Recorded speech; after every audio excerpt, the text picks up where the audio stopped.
Hi and welcome back to 𝗕𝗘𝗪𝗏𝗧. Today guys, we're going to be diving into the Harmony One protocol and specifically talking about the price action of the one coin. We're going to be taking a look at the weekly, daily and hourly charts to see what our long-term projections are looking like, if we should be concerned or if everything is on track. We'll be taking a look at the shorter time frames as well, just to see if we can expect any kind of major pullbacks in the next kind of 24 to 48 hours, or whether or not we're going to start seeing a bit of a surge to the upside.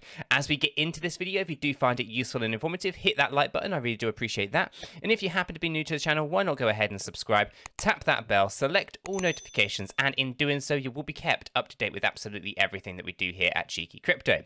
Right, with that said, done and out of the way, let's dive down into the Harmony One protocol here and take a look at what's going on with the price action of one. Okay, so we are going to start things off, guys, with our weekly chart, okay? This is where we get to see those 5 impulse waves to the upside, okay, where we look to top out about 79.9 cent, okay? That's about a 346% move from the current position. Right now, we are fighting up against those key areas that we were a few weeks ago, the 786. I'm going to get into that on a smaller time frame in a moment. So on this weekly chart, though, you can see things really started back in March of 2020. Peak of wave 1 was up in August. The low of wave 2 again came in towards the end of 2022, around December time. We went a nice surge to the upside in the new year, peaking out with wave 3 in March of 2021. So from March to March, a total of 385 days, we've seen 18,905% in gains with Harmony One. To put that into context, guys, we can take a look at Bitcoin. Bitcoin has only gone up 1,600% in the same time period. Ethereum, again, only 5,100% in the same time period. Other main cryptocurrencies that have performed well, but not as well as Harmony One, include things like ADA. So ADA has gone up only 14,000% in relation to Harmony One's 18,905, right? So straight away, we already know that Harmony One has been a pretty good performer. Although I know a lot of people who were buying into Harmony One at the top of wave 3 have had, unfortunately, to endure this full wave correction. The good news is we have set an all-time high since the low areas here, and we do have some pretty good projections looking forward to about 79.9 cent. So overall, the structure of these 5 impulse waves are looking pretty good. We have got a good support line. This was an area of previous resistance, and you see this was touching this area in wave 1. We broke through it on wave 3, back testing in wave 3, back testing in wave 4. So again, we know that we've got a good support, good structure on this weekly chart. Overall, the stochastic RSI was oversold for wave or the beginning of wave 1, overbought for wave 1, oversold in wave 2, overbought in wave 3, oversold in wave 4, and we are looking to push our way back up to the upside and become overbought in wave 5. As we can see that there was a deviation also in the middle of wave 3, just here, not too dissimilar to what we've seen at the moment in this area here as well on the chart. So again, this deviation shouldn't detract us from the fact that we are looking to move up overall, and things are starting to finally heat up after the month of September being historically a bit of a pullback month, and obviously that's exactly what we've seen. Almost self-fulfilling, as people do expect it to pull back. They basically sell at the beginning of the month and they cause the crash in itself, right? So ultimately we have seen the pullback, but we are looking to exit out of here, and we do have some interesting things going on. So now I'm going to do is I'm going to jump down into our daily. Okay, and see if I can get through today. I said I was going to see if I can get through today without coughing, but that didn't last very long. So on this day, I will eventually get there. On this daily chart, guys, there is a cup and handle, okay, and if we do complete this cup and handle pattern, then we should be looking to basically pull our way up to a nice, comfortable area of around 34 cent, okay? That's the cup and handle, and that's where we project it going, right? So we have the cup here, we have the handle pulling down, and the projection is to bring that all the way up to that 34 cent area, okay? This basically comes in line with our 1.68 area of the Fibonacci retracement tool. Overall, the daily chart is very well structured, and we can see this thing pushing up nicely in the month of October towards our 34 cent zone. So at this point, guys, we are going to jump over to the advice.io dashboard. On the advice.io dashboard, guys, we can see that we have an A3 rating overall. For those who are unfamiliar with advice.io, there is a link in the description down below. Do sign up, it's completely free, and you'll be able to get access to underlying information that's not usually readily available from the charts, right? So here we can see things like the liquidity, if there's any problems with that, the fear and greed index, what is that sentiment looking like, the Sharpe ratio, risk reward, your profitability, all those good things. So do recommend checking it out. It is completely free. Sign up. Link is in the description below. They are partners on the channel. and you're able to get access to some fantastic information. And of course, you can invest in the 𝗲𝗓 coin as well if you want to. And in doing so, you'll obviously be able to unlock additional features within the platform at a later stage. So right now, obviously using the 𝗲𝗓 platform here, we're going to dive down into 𝗲𝗓𝗏 and just talk about some of these additional metrics. So we have the 𝗕𝗓 ratio. This is an A2 rating. The A2 rating is the second best rating on the platform. So basically there's no issues with liquidity. So it's good to know that basically buying and selling is working perfectly fine and there's nothing to be concerned with.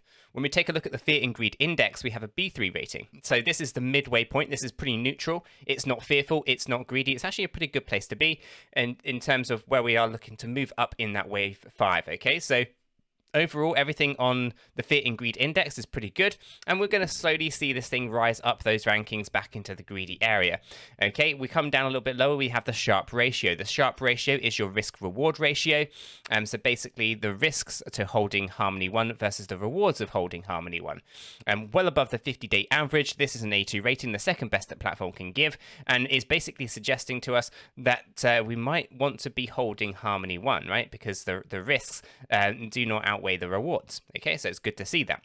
We have profitability, the ROI, and A1. So obviously, as I said, 18,905% in gains, significantly higher than the safer bets, which are Bitcoin and Ethereum. Okay, so it's obvious that this is an A1 profitability. It's the best profitability rating that you can get, and it's seen significant growth in just a very short space of time. Right, we have the B2 for the peak end value demand, which is looking pretty good, pretty neutral, nothing to worry about there. And the A2 for moving averages, right? So the moving averages are looking pretty good. So overall, there's nothing wrong with the underlying data for 𝗲𝗓𝗏. So let's jump down into the hourly chart. Okay, this is where we start to see a lot of that volatility, and we can talk about what's been going on most recently. Okay, so we were talking about this triangular wedge. We're talking about retesting this lower area, the expectation of pulling back down. We broke through it. We were really battling this downward trend line, and then we surged right above the 702. So the 702 was a previous area of resistance. We've gone up a little bit here, and tracking this a little bit further, we are targeting the 786, okay? So I don't think we've got enough momentum to push through it, but I hope I'm wrong on that and that we do push past the 786 area of the Fibonacci retracement tool. Okay, so we can see that we still have momentum here, and we do know from the underlying data that the Fear and Greed Index is pretty neutral. So it's not a lot of fear in the space, so we can't go see mass sell-offs around these kind of key areas here. So that's pretty good news. Now we can see that we have the slow lines a little bit lower than the fast line. We are looking to move up. If we can come up into the overbought area, that should get us above the 786, right? With a possible loss of momentum, if I can draw an arrow, a loss of momentum. If we can basically surge our way up, lose that momentum, back test on this area, and then rally up higher than 21 cent, we're going to be in a pretty good position to talk about new all-time highs, okay? So next week could be a very critical week for Harmony. And we are starting to see some momentum here in terms of what's going on this hourly chart. We can see there are little pockets of buying here, and buying volumes have come in. Otherwise, the volumes have actually kept quite low. So we are looking to basically increase that volume over time, help surge our way above the 786, back test to confirm the 786 as a new support level, and then move on up, find the resistance at 21 cent, pull back from 71, surge above it, and get new all-time highs. Okay, so critical moment getting above that 786. So we are looking for the close. Okay, that close candle would come in anything above 18.6 cent. I would love to see it happen today for the weekly close. I don't think that's going to happen, but I'd love to be wrong on that in the next few hours, just to have a surge with 𝗲𝗓𝗏 above that 786 area, get that weekly close in there, real big bull signal moving into next week. Okay, but again, this is an area that we were in previously, and then Bitcoin pulled us down. Okay, so that was really unfortunate timing. We got the weekly close up here, and we're tracking nicely, and then Bitcoin pulled us back down. So right now, the progress of where we are, we're looking to get back above this area. Big bull signal taking us to those next levels, and then we should be off to the races talking about all-time highs. When we go back up into our daily view and we talk about this Fibonacci retracement tool, we talk about that cup and handle, the target is 34 cent, okay? So, or basically the 1.618 at 33.3 cent. Okay, a good surge to the upside coming into that area there is my kind of expectations for October. So overall, everything's looking pretty good. We have a good lining, a good motion to the upside. Everything's lining up nicely. And basically, I do anticipate we should have a pretty good week with 𝗲𝗓𝗏 in the next few days. I think we're going to start seeing some pretty good traction start to happen here. And as we continue the run to the upside, we talk about 33 cent, 51 cent, 68 cent, and 79 9.7. So overall, everything's looking pretty good for Harmony One. I am going to leave the video there. Hopefully you guys have found it useful and informative. Hit that like button if you have, and if you are new to the channel, why not go ahead and subscribe, tap that bell, select all notifications, and in doing so, you will be kept up to date with absolutely everything that we do here at Cheeky Crypto. With this said, done, and out of the way, I hope everyone has a fantastic day, and I'll catch you all in the next one.